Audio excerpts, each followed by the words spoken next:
I got a chance to watch your TED Talk and it was amazing. And I think one great thing about it was that you take things and reframe them, especially using language in ways that really makes you think about the concepts that we all think we're already pretty familiar with.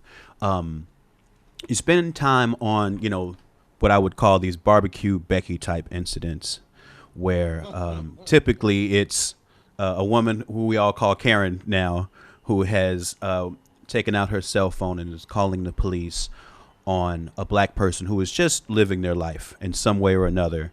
In your TED Talk, you describe these incidents as evidence of progress, and I thought that was really fascinating.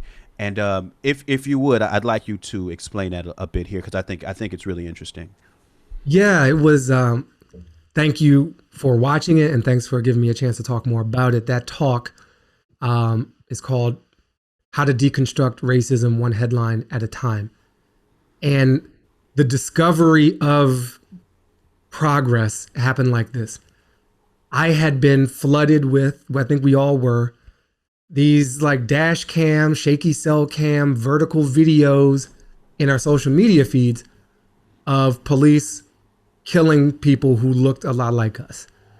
And that's traumatizing.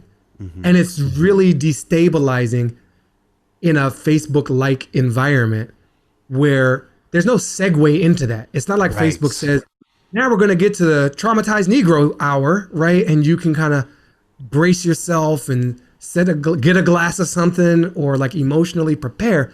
It just goes from like my high school friend had a baby to like here's an ad for something that I was talking about to a friend to like here's a thought piece about some trend with millennials to like murder, murder, murder, murder, murder. Ooh. And that was devastating. Like the acts themselves of what these officers were doing to black people was devastating. But then to get dragged into it without preparation. Like we're prepared for Black History Month. Like, okay, we're gonna dust off these Negro spirituals. We're gonna like relive the Edmund Pettus Bridge moment. Like when the D-Day anniversary comes around for World War II, it's on the calendar. Like we know Veterans Day, we know Memorial Day. We don't just get like popped into a war scene. And so I thought that the phenomenon of white people calling the cops on black people, which briefly had a hashtag of living while black, because it was like, well, we're barbecuing, we're jogging, we're waiting for an Uber on a street in Brooklyn. Our backpack is brushing up against a woman in a bodega. That the videos were no longer of the physical violence. It was still violent. It was an emotional violence. It was a weaponization of white discomfort and fragility and access to a very violent state apparatus known as police. But still, it felt like progress because we were like moving upstream from the extrajudicial police killing to the phone call that might end up in an extrajudicial police killing. Right. Right.